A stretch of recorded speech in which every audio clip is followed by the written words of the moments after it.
Welcome to morning మన్నా. నేటి వాక్య దర్శనం కొరకు అపోస్తలుడైన పౌలు తిమోతికి రాసిన 2వ పత్రిక 4వ అధ్యాయం 18వ వచనం. ప్రభు ప్రతి దుష్కార్యము నుండి నన్ను తప్పించి తన పరలోక రాజ్యమునకు చేరినట్లు నన్ను రక్షించును. యుగయుగములు ఆయనకు మహిమ కలుగును గాక. ఆమెన్. మరొకసారి అద్భుతమైన సాక్ష్యాన్ని పౌలు భక్తుడు తిమోతికి రాస్తూ చెప్పిన మాటలు ఈ ఉదయకాల సమయంలో మనందరినీ ప్రేరేపించే మాటలు. ఈ భాగంలో నుండి 4 ప్రాముఖ్యమైన విషయాలు దేవుని వాక్యంలో నుండి నేర్చుకుందండి. నెంబర్ 1, గార్డింగ్, కాపలా.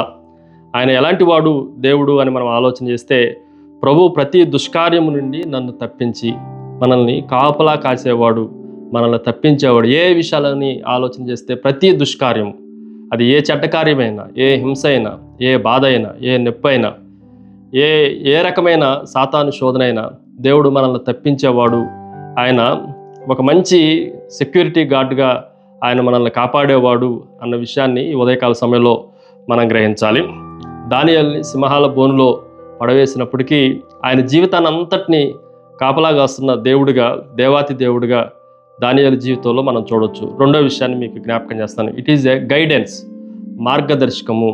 ఏంటి మార్గదర్శకత్వం అని మనం ఆలోచన చేస్తే, పరలోక రాజ్యమునకు చేరునట్లు అన్న మాటను మనం జాగ్రత్తగా ఆలోచన చేస్తే, మన ప్రతి అడుగును ఆయనే మార్గదర్శనం వహించి గైడెన్స్ ఇచ్చి నడిపిస్తున్నాడు. భూమి మీద మనల్ని విడిచిపెట్టేవాడు కాదు, పలానా చోటికి చేరునట్లు మనల్ని నడిపించేవాడు.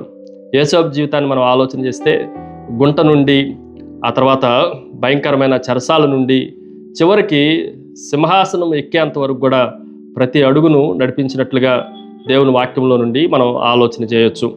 3వ విషయాన్ని మీకు జ్ఞాపకం చేస్తాను. ఇట్ ఈజ్ ఏ గోల్, లక్ష్యము. ఎక్కడికి చేరటానికి ఈ లక్ష్యము అని మనం ఆలోచన చేస్తే, తన పరలోక రాజ్యమునకు చేరినట్లుగా దేవుడు మనల్ని నడిపిస్తున్నాడు అన్న సత్యాన్ని మనం జాగ్రత్తగా ఆలోచన చేయాలి.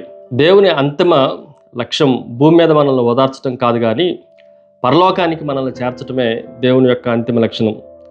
స్టెఫను రాళ్ళతో కొట్టబడినప్పుడు ఆ పరలోక మహిమను చూసి, యేసుక్రీస్తు ప్రభు కుడిపార్శ్వమున నిలబడటం చూసి ఆయన అంతిమ లక్ష్యాన్ని కోరుకున్నట్లుగా దేవుని వాక్యంలో మనం ఆలోచన చేయొచ్చు.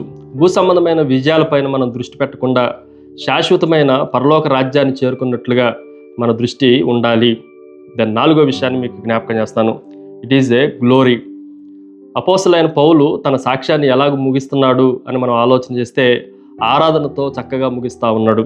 అందుకే యుగయుగములకు ఆయనకు మహిమ కలుగును గాక అని దేవునికి ఆపాదించాల్సిన మహిమంతటిని తన జీవితం ద్వారా అపోస్తలుడైన పౌలు దేవునికి మహిమను చెల్లిస్తూ ఉన్నాడు. ఈరోజు జీవితంలో ఏమి జరిగినప్పటికీ, ఏ దుష్కార్యం జరిగినప్పటికీ, అంతిమంగా మన జీవితాల ద్వారా దేవుడు మహిమపరచబడాలి అనే సత్యాన్ని ఈ ఉదయకాల సమయంలో మనం గ్రహించాలి. ప్రార్థన. సకల ఆశీర్వాదములకు కారణభూతులకు తండ్రి, మరొకసారి నీ నామాన్ని గణపరుస్తున్న ప్రభువా, మా జీవితాల్లో ప్రతి శోధన నుండి, ప్రతి దుష్టకార్యం నుండి, ప్రతి అవిధేయత నుండి మమ్మల్ని తప్పించి చక్కని పరలోక రాజ్యానికి మమ్మల్ని చేర్చే దేవుడు అని, మరలా వచ్చి మిమ్మల్ని కొనిపోతానన్న వాగ్దానాన్ని మా జీవితాల్లో నెరవేర్చి మహిమ పొందమని యేసుక్రీస్తు శక్తి కలిగిన నామమున అడిగి వేడుకొంచున్నాం తండ్రి.